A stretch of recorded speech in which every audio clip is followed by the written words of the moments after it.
That being said, we'll go on to opening remarks. So we will start with Mr. Turner. Thank you very much. My name is Jordan Turner. I ran for mayor of Watertown earlier this year, actually, before this election. And it was very exciting. I won the primary election against a sitting alderman in every district. I learned so much from everybody, and I decided to run for this campaign, and it's been an amazing time. One of my main priorities is to address our heroin epidemic. I've been working very closely with law enforcement, education professionals, and as well as health professionals. And I think it's important to address this by working more closely with physicians and allowing them to play a much bigger role in this issue, as opposed to letting law enforcement take care of the issue alone. I'm the only candidate who has lived and worked in our state his whole life, and I'm committed to improving it on every level that I can. Thank you very much. Thank you. And Mr. Farrader. My name is George Farrader, and I'm a candidate for State Assembly in District 42, which is begins here in the DeForest area and extends up into Columbia County, eastward into Dodge County, and bits and pieces of surrounding counties. Very large rural assembly district. I'm a military veteran, 8 years active service that I followed up with 18 years in the Reserves and National Guard. By background, I'm an engineer. I worked in Wisconsin manufacturing, building big diesel engines at Fairbanks Morse Engine down in Beloit for quite a few years. More recently, I've been involved in local government. I ran for village president in 2011 in Doylestown, which is in east central Columbia County. I was elected. I ran again in 2013 and was reelected, and I'm presently on the county board. I'm also an elected delegate to the Wisconsin Conservation Congress. Our campaign has a focus on public schools, on local roads, on clean water, both our groundwater and our surface water, and ensuring that local control is sustained for our local decision makers. We believe that Wisconsin is a place with a long history of creating public policy for the public good. And although recent years may have suggested that we've departed from that path, my mission is to restore us. So there you have it. Thank you. And next will be Diane Hesselbein. Hi, I'm Diane Hesselbein. I'm currently serving as a state representative for the 79th Assembly District. First of all, I want to thank the League of Women Voters for this opportunity, and thank you for moderating, and I really appreciate it. I have to change a little bit about my remarks. I was going to thank my opponent for being here. I thought he was going to be here because we haven't met yet. And that's why these forums are so important, because I really want the voters to know the difference of my vision for the state of Wisconsin and my opponent's vision as well. So hopefully there'll be more forums going on in the future so we can meet and actually debate the issues in front of people, which would be great. I was first elected to the Middleton Cross Plains Area School Board in 2005. I did that for 3 years before running for the Dane County Board. In 2008, I did that until 2014. I first was elected to the State Assembly in 2012. So if I'm fortunate enough to win this election, it would be my third time in session, which would be fantastic. I would really appreciate that opportunity again. Some of the things that I work on, I just want to pause and say thank you, George, for your service. I really appreciate it. He's been really great I'm on a veterans committee. My husband's a veteran, and I've been able to reach out to George when these veteran bills come up and get his perspective for the past few years. It's really, really helpful. I'm also on colleges and universities. I believe strongly in our public colleges and universities and funding them, as well as K-12 education. One thing I talk about till I'm blue in the face is redistricting. I really want a nonpartisan redistricting system for the state of Wisconsin. I love my district. I think it's great that I have part of Windsor in my district. But to have Windsor and DeForest split into 3, I kind of wonder how all that's going for the people that live here. My sister's in DeForest, and she always says it'd be nice to have one representative. And if she could vote for me, that would have been nice. But anyway, looking forward to this forum. Thank you all for being here, and I really appreciate this opportunity. Followed by a question for the clerk's office. So the first one, we will start with Diane Hesselbein this time. What do you believe is the most important issue in Wisconsin that needs to be addressed by the state legislature? Why is it important, and how should it be addressed? Okay, that's a big one, the most important issue. when people ask me that, they say, if you could pass one law, what would it be? There's so many to choose from: K-12 funding, university funding, air and water quality, all that stuff. But I think we could get all that done if we really had a nonpartisan redistricting. I think the last election, we got the Assembly Wisconsin Democrats got like 200,000 more votes, but because of the gerrymandering, it didn't count. But I really see Wisconsin as a purple state, and I think if we got nonpartisan redistricting done, I think compromise would happen. I think compromise is a good thing. When I was on the county board, I was able to reach across the aisle and get things done. I've been able to get a few bills passed the past few sessions, working with Republicans. But there's so much to do in the state of Wisconsin. It's hard to pick just one or the most important. But honestly, redistricting, I think if we had more fair elections, more competitive elections, more people showing up at forums so that you could hear from people, both sides, in a respectful manner, I think we'd get a lot more done in the state. So I'm just gonna pause and just say redistricting, even though I really kind of wanna say K-12 funding, university funding, I'm gonna stick there. The same question to you, Mr. Farrader. I'll reread it if you'd like. What do you believe is the most important issue in Wisconsin that needs to be addressed by the state legislature? Why is it important, and how should it be addressed? Thank you. Well, I hate to parrot Diane, but actually I'm glad that I'm being given this opportunity. I mentioned that in our campaign we focus on District 42 specific issues such as funding education, ensuring that we have good local roads, working to ensure that we have clean drinking water, clean surface water, and local control. But I would agree with Representative Hesselbein in that we have an overarching problem in this state, and it extends from the degradation of representative government that in turn extends directly from partisan redistricting. What we saw pursuant to the 2010 election, when redistricting was required pursuant to the 2010 census, was a very skillful, very well executed, almost scientific division of the state in a manner that created a very robust majority for a party that may in fact not be the majority party in this state. I think Wisconsin is in some ways a purple state. In many elections, Democratic candidates on a statewide basis get more votes than Republican candidates. And we've seen the aggregate number of votes in assembly races statewide tend to Democrats.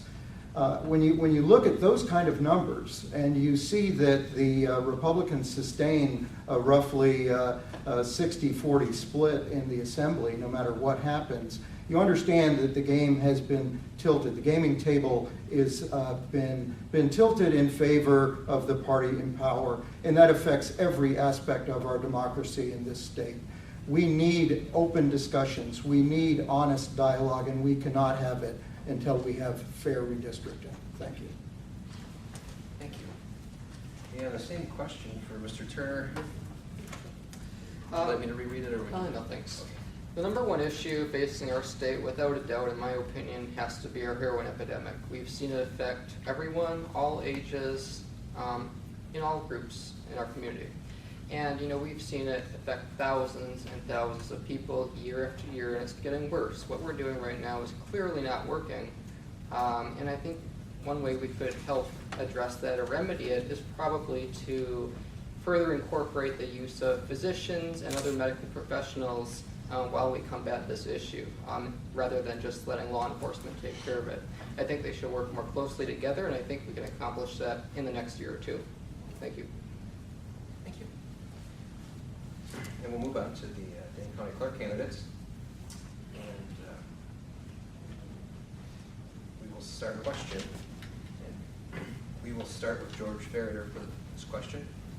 If elected, of which committee do you believe is the most important for you to be a member? Well, having served as a veteran, I think I would be proud to serve on the Veterans Committee.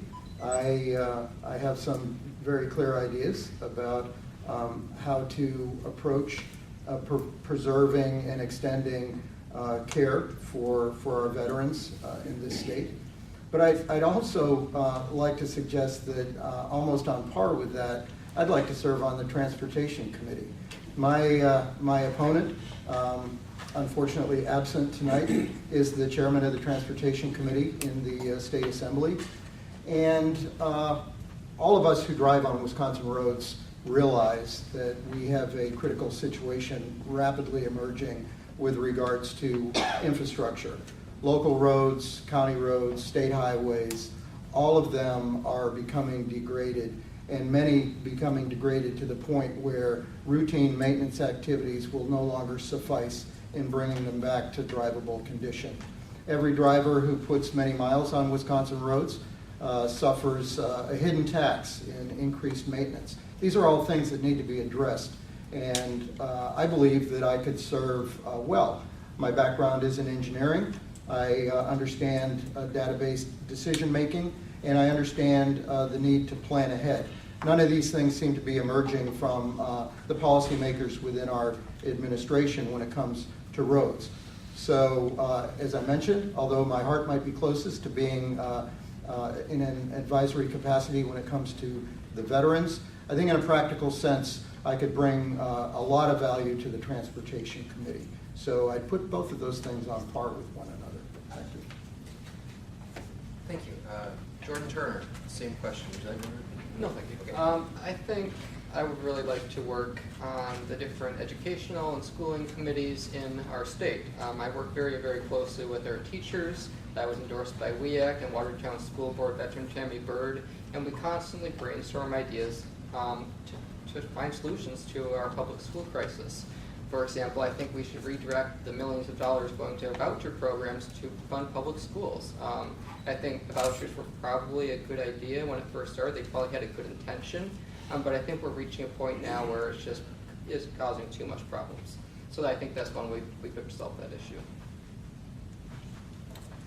Thank you. Diane Hasselbein, same question. This is a difficult question. I'm on a lot of committees, and the good news is if you're elected, you get to be on more than one. So it's really kind of nice because you don't have to just choose one. Obviously, the most powerful committee in the state is Joint Finance. I'd love that. But ones I enjoy being on now are colleges and universities. I currently have a son who's a junior at UW-Milwaukee. My daughter's a senior at Middleton High, and we're looking at colleges now. And so really it's a great opportunity to look at all the colleges in Wisconsin, see what they have to offer, and then see how that marries up with my children and how they're doing. It's especially important to have someone there who knows how much college costs, who knows that the student debt is just crippling the middle class. And it's not just younger people, it's people that have student loans from a long time ago that are still paying them back. And we have to be able to refinance those student loans. That's extremely important. Keeping it affordable. I know the governor has said, and I think Robin Vos has said, that he would like to have tuition frozen again. Well, let's pay for it. They're going to. We have to fund the freeze. We can't just freeze it and not pay for it, and then keep gutting the university. Gutting the university, $250 million, is not sustainable. We have, and I asked Ray Cross this the other day. We have the same number of professors that are leaving as we did 4 or 5 years ago. But it's the caliber of those teachers that are leaving and the research dollars that they are taking with them that we have to really watch out for. I am very worried for the university system, so I hope I can get back on that. I'm also on the Veterans Committee, Natural Sporting and Resource Heritage, Joint Committee on Taxes, and I've got another one, law revision. Only lawyer on the law revision one. That's kind of fun. So I get to ask really basic questions. But I think I would choose colleges and universities. Thank you. We will start with Jordan Turner this time. What are the most efficient ways to be a bridge between county, local, municipalities in your district and the state legislature?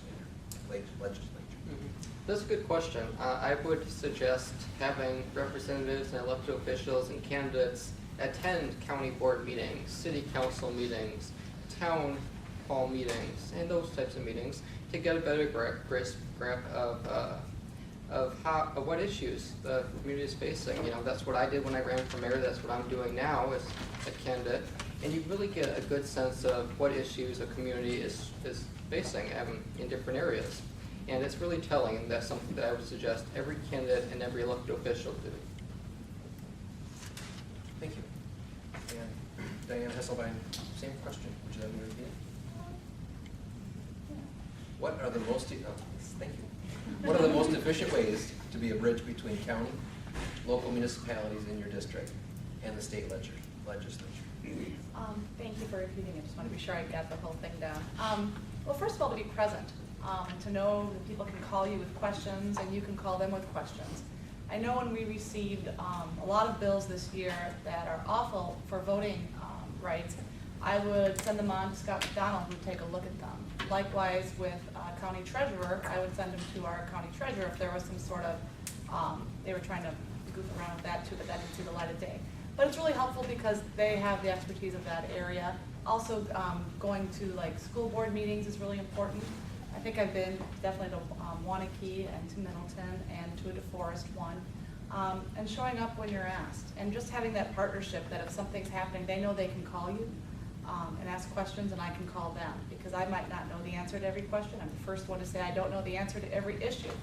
But I know people who can help me out and understand those issues. And I think that's really important. I also have listening sessions. I don't even know how many I've had anymore. I should like count them up and use it and tell people how many. But I have listening sessions. I had some at Windsor Breads here in town, which is amazing and extremely yummy to go there. But I've had one across Plains and Wanakee and the town of Verona and the city of Verona. Springfield is in my district. Town of Burke, I had one there as well.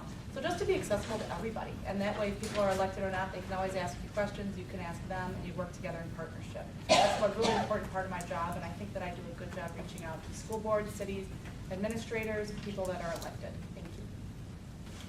Great. George Fariner, would you like me to repeat that? No. That's a particularly good question for District 42. District 42 is enormous. 1,000 square miles and parts of 6 counties. Many townships, many small villages, few cities, the largest city being Lodi with about 4,000 people. So the most efficient way to communicate or to be effective across such a large area is, in fact, availability. Communication availability, transparency, the mechanisms to use in order to get that job done. Every level of government has meetings. You have town board meetings, you have village meetings, the municipalities have city councils, there are county boards. An elected representative at the state level has an obligation to attend as many of those as possible, even if your district has 6 counties in it. All the more opportunity to get out there and meet the people who are helping govern that large area and meet the people who are your constituents. So town meetings, being available, office hours, all of those things are important. There are also organizations that are set up to facilitate communication. There is the Statewide Towns Association. There's the League of Wisconsin Municipalities. There's an association for the counties. Those are legitimate forums for conversation and dialogue as well. So I think as an elected representative, I would find it incumbent to reach out in every way possible to communicate with both elected officials and the constituents themselves on an everyday basis, and to be wide open and transparent for them to come to me. Thank you. Great. Moving on to the last of the general questions for the Assembly, we'll start with Diane Hesselbein. What is an issue particularly important to your district, and what ideas do you have to advance that idea? Okay, well, we've got a lot of issues that I hear about on the campaign trail. We've already talked a little bit about the university funding, so that's extremely important to people. Tax fairness, I think, is one. And funding our K-12 schools is extremely important.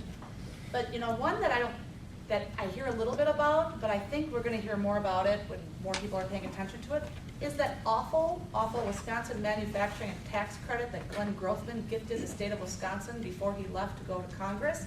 It is costing, I was trying to make sure the number's right, individual and corporate credits will cost $283.9 million in lost revenue. in 2017 and each year thereafter. And what is that? It's a tax credit that they're giving to 11 individuals that make 35 million or more in business profits. They each get $2 million. Now, if we had that money, I would fund schools. I would fund K-12, you could fund university. Another issue I hear about are these voucher schools that Jordan touched on. Really important. We're giving more money every single year to these voucher schools that are unaccountable. They don't even, some of the teachers don't even have teacher licenses. There aren't even background checks on these people. And we've had a situation in Milwaukee just last year, life choices. Kids went to school that morning, 90-some kids went to school that morning, and there were bars on the door. The people moved off to Florida in the middle of the night, and then they had these children take tests to go to the public schools. One child in one subject was proficient. The numbers don't lie, facts don't lie. Voucher schools are not working for the state of Wisconsin.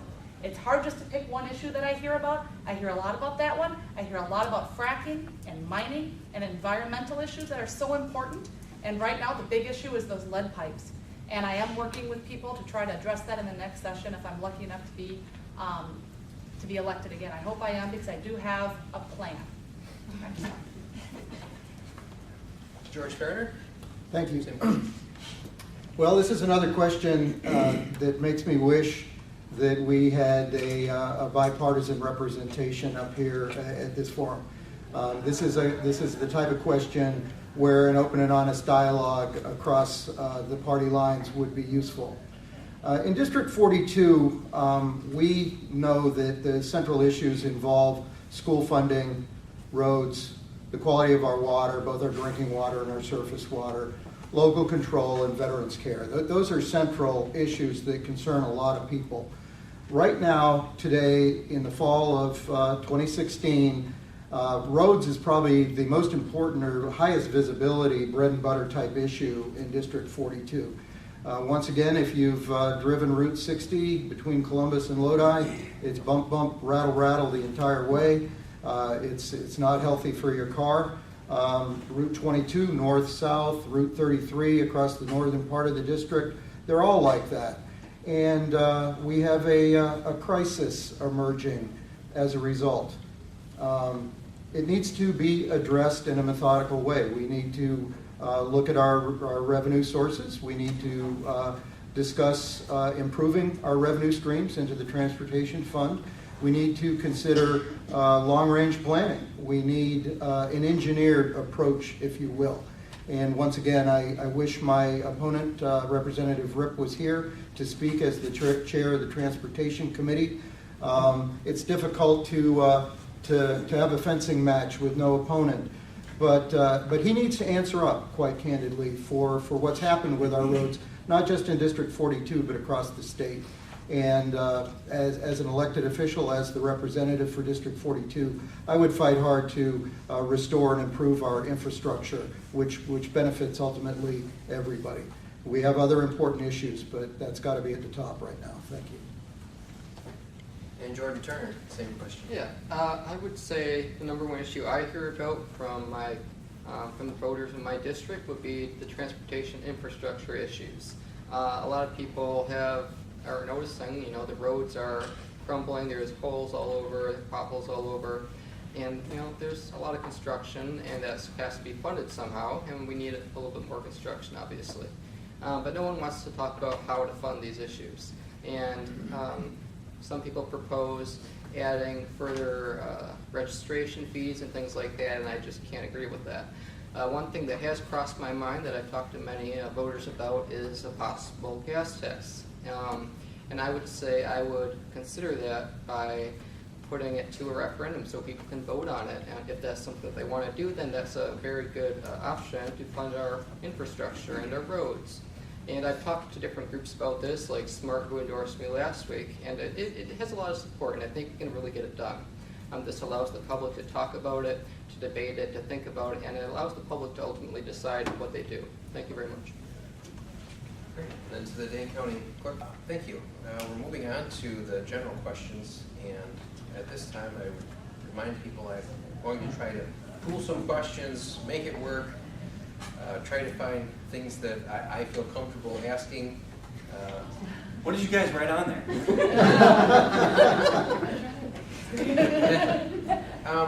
That being said, I may ask things that you don't feel comfortable with because I may actually use different words, but we'll get creative.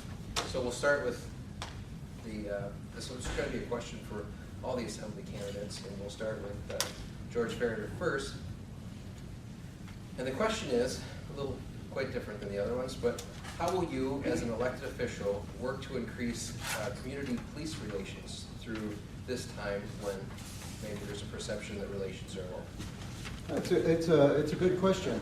And District 42 offers an interesting challenge because it's highly rural and it's very, very large. And across most of District 42, it is in fact the county sheriff departments, either in Dodge County, Columbia County, Marquette County, Green Lake County, or the other surrounding counties that do most of the actual policing. So it's important that the county sheriff's offices be connected to the legislator, that there is an avenue of communication, that the citizens are encouraged to maintain an open dialogue with the county sheriffs. Our county sheriff's departments are staffed with motivated and highly trained people, and oftentimes are already engaged in community outreach through programs in the schools, etc. That needs to be encouraged and facilitated. In the smaller cities that maintain their own police forces, once again, community interaction needs to be facilitated. If there are existing programs, as a legislator, I could participate. It's always nice when an elected official shows up and shows an interest that engages people and gets people interested in what's going on. So transparency, communication, outreach, particularly to the sheriff's departments and to the smaller police forces that exist in the municipalities. In many cases, our villages are one or two police shops. That's a case where you can get to know the guys individually, and if there's need for community involvement, you can talk directly to that. Thank you. And Jordan Turner, same question. Thank you. Well, I have two ideas for this. It's a complex issue. There's strong feelings on both sides. One of the ideas is to encourage police officers to volunteer at minority-based areas, such as soup kitchens or things like that. And I have a great example of that. Watertown Police Chief Tim Rhodes and I volunteer at Watertown Soup Kitchen a couple times a year. And another idea that I have is to implement the use or further implement the use of body cameras. This is pretty much a win-win situation. We can pay for it by federal grants, so it doesn't really cost the municipality or county a significant amount. And additionally, it can help prosecutors more easily win their cases if there is criminal conduct on one side or the other, and also protect citizens or makes them feel safer, at least when they interact with law enforcement officers. So I think those two things combined can really help improve relationships between the community and law enforcement. Diane Hesselman, same question. Thank you for the question. I think understanding is a big part of what's going on. And I was really happy years ago, I participated in the Middleton Citizens Academy, and it was about 6 or 7 weeks long where we learned about drugs. George talked about a heroin epidemic, we learned all about that. We learned all about detective units. We got to practice what it would be like stopping a car and like watching to see if the trunk moves. I mean, just really interesting stuff that I never thought about a day in my life before I went through the Citizens Academy. And learned about defensive driving, and it was just really helpful to understand, to kind of get a glimpse into what we think is a routine stop. They don't know what they're getting, ever. So that was interesting to learn.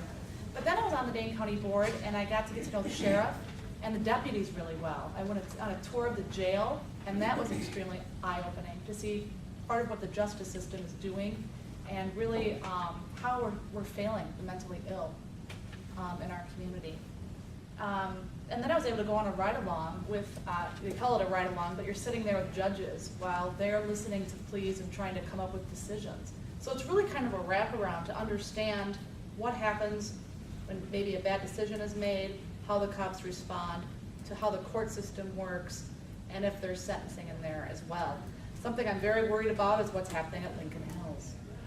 That's a huge issue. I'm so glad the reporters are paying attention. I've talked to some former residents there, and we've been able to make some changes, especially with cameras in hallways, so that those mistakes won't be made again. One thing I want to say, and I know I'm recorded, so I'm going to be careful. My brother-in-law is a Madison cop and lives in DeForest. So it's really helpful to have a Madison cop in my family, so when these things happen, I pick up the phone and I say, what do you know about this? Once again, I don't have all the answers, but I have people and friends that help me out with these situations. We have a long way to go, and I'm hoping we can get there.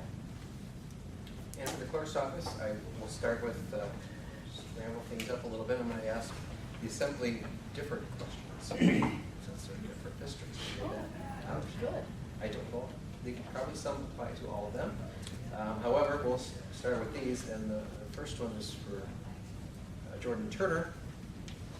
How bad do you believe the heroin problem is, and what should be done about it? Well, this is, as I previously indicated, is a significant problem. It's probably the number one problem our state is facing, and also our district in particular. And one thing I continue to say is to encourage our law enforcement to work more closely with physicians and other medical professionals in order to treat individuals who may be addicted to certain substances, as opposed to labeling them criminals, locking them up, and throwing away the key. We've done that, and it just doesn't work. I think we should just try something new, and something that there is some evidence that it works, and I think we need to build on that and see what happens. Thank you. Great. And for Diane, what can Wisconsin do to combat climate change? What can we do? Well, I've actually looked into what we can do to combat climate change, and I was working with Wisconsin League Conservation Voters and a little bit with Clean Wisconsin, two groups that do great environmental work, along with Sierra Club. They're fantastic. If you care about the environment, I encourage you to go look at those organizations, because they really know what's going on. Looking into emissions, I think we also have to do, instead of just giving these tax credits to these companies that have manufacturing and they're not even creating any jobs, they don't have to create jobs. Maybe instead paring down tax credits that we give and give it to companies that are doing the correct thing, like Epic, which is actually in my district in Verona. They're doing some fantastic things, so they're just really being, I'm trying to think of the correct word. They're not off the grid yet, but they will probably be soon. So if we can look into that, and also to do more forums for business people so that they know the type of things they can do, especially when they're building, and how to retrofit things to create climate change, that would be extremely important. Encouraging people to use the bus system would be nice. I've often thought we should do something like that, especially for those of us in office, to sort of kind of gently tell people to do that, or ride their bike. I do that once in a while as well. So there's a lot we can do in climate change, and we haven't really even scratched the surface for the states. We keep putting bills out there, but unfortunately, they don't even die in committee. They die before they go anywhere. But we continually talk about it as Democrats, hoping that we're going to move forward. It's a good opportunity to just pause for a second. I heard some laughter, and I know that I'm hearing that from room C, which is adult coloring. So,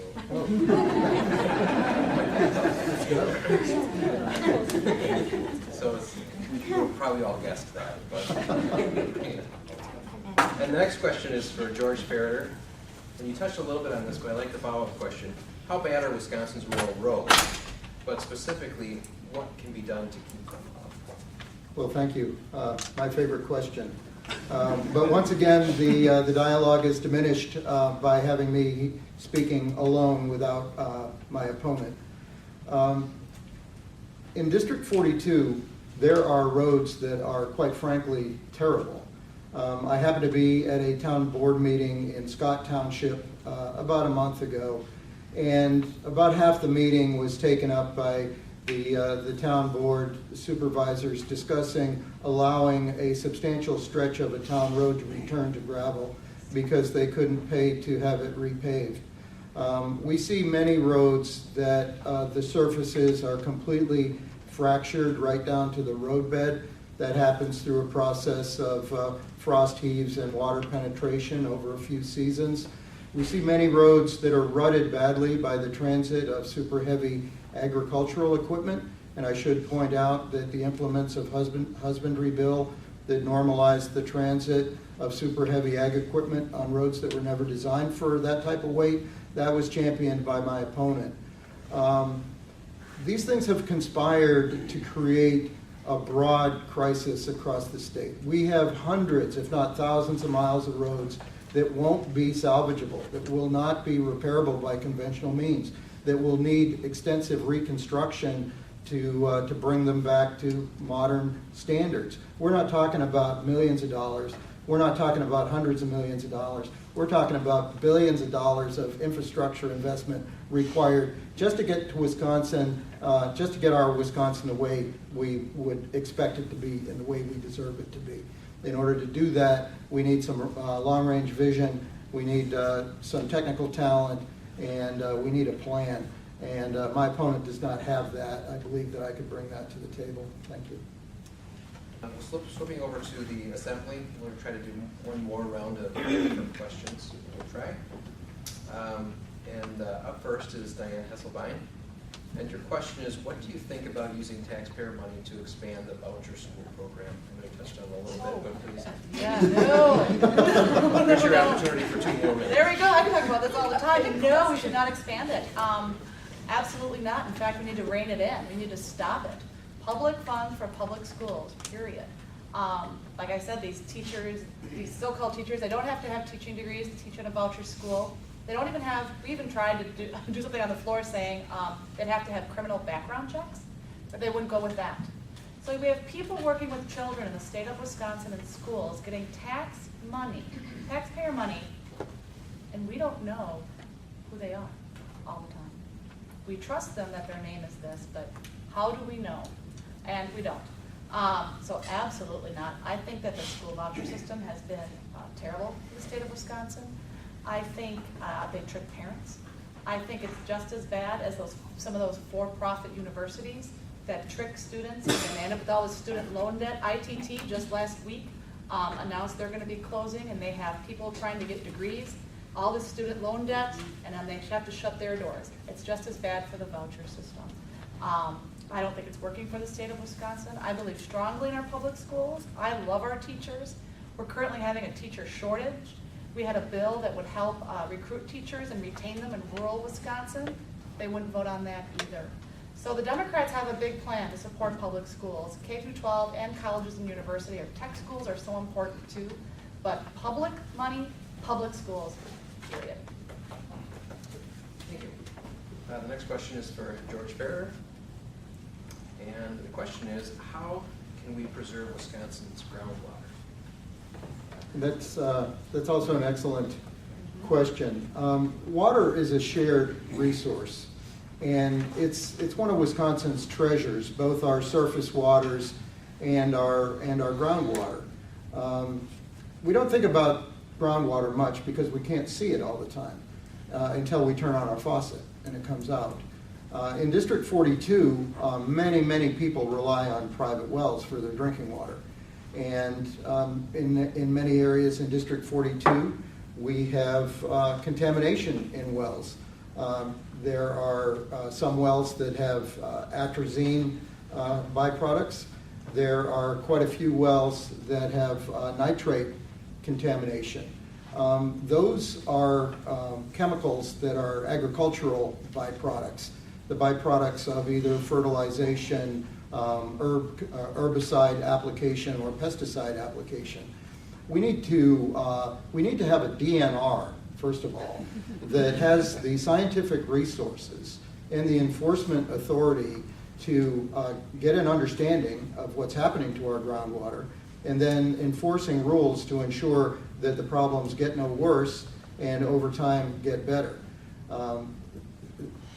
Wisconsin has a tremendous history in the environmental arena. This is where John Muir grew up. This is the home of Aldo Leopold and Gaylord Nelson. We are not the sort of place that would sit by and allow our Department of Natural Resources to be diminished, and as a consequence to allow our most precious resource, our water, to become degraded. So restore the DNR, get a handle on the groundwater situation, and turn it around. Thank you. And for Jordan Turner, your question is, how can we give Wisconsin post-high school students a break on college and tech school costs? How would you propose that? Okay, well, this is a complex issue, but I think one way we could start addressing it is to hold more public discussions about it. You know, I'm a college student myself, so I have an interesting input on that and an interesting perspective, and I think it's a really complicated issue, and it comes down to obviously we need to reduce debt. We need to allow, I would really like to see colleges free, at least for the first 2 years, or community colleges free. I think that would be a great first step, and I think that's something that some legislators are trying to push. Obviously, we need a bit more motivation to do that, and I think we can accomplish that. I would just ask you to contact your legislators over and over and over again and bring this issue up as many times as you can, and I think we can get it done. Thank you. Great, thank you.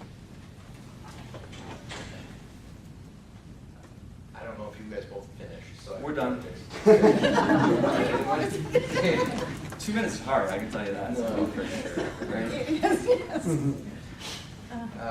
Diane, Hasselbein?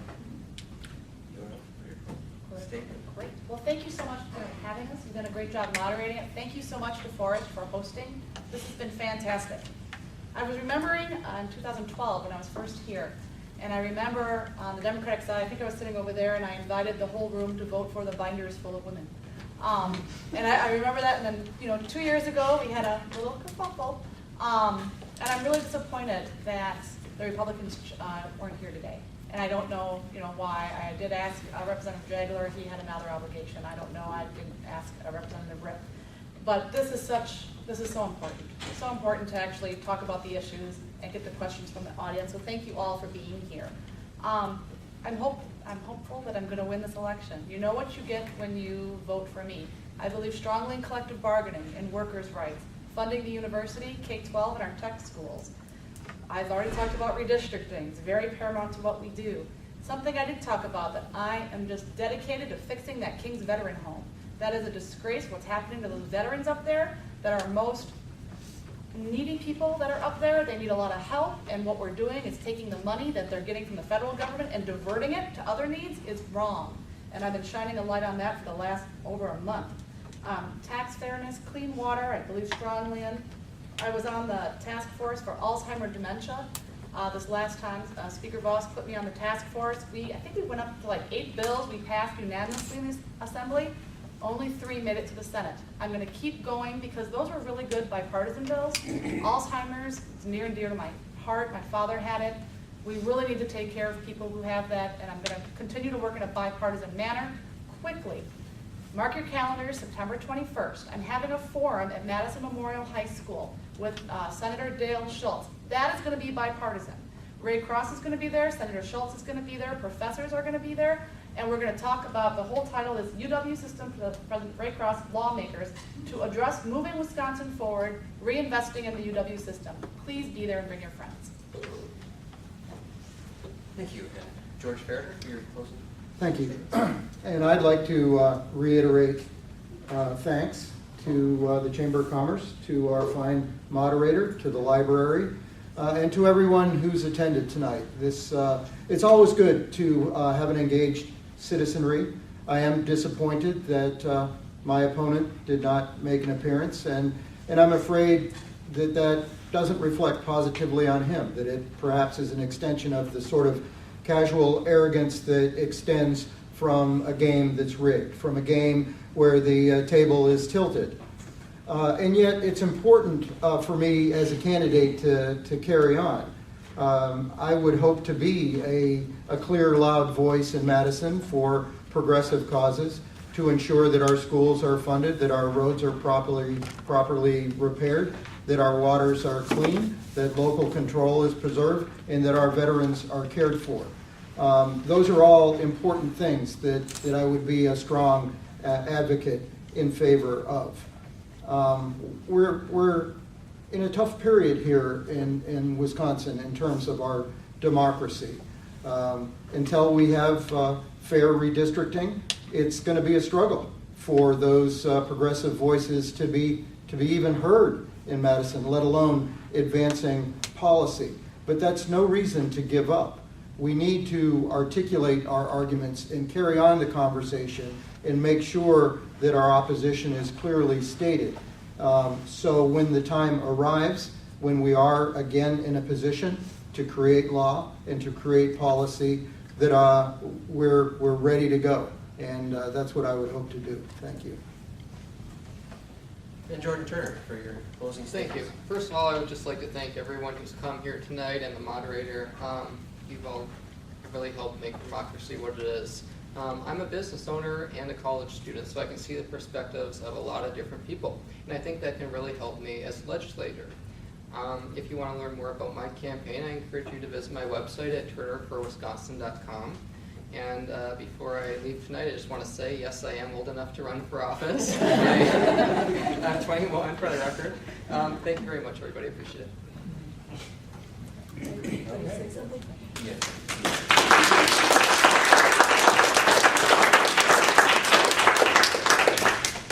Enzi, I'm the adult programming person here, and I just wanted to thank all of you for coming and thank our candidates for coming, and especially thank our moderator, Brad Schrader. He did a wonderful job.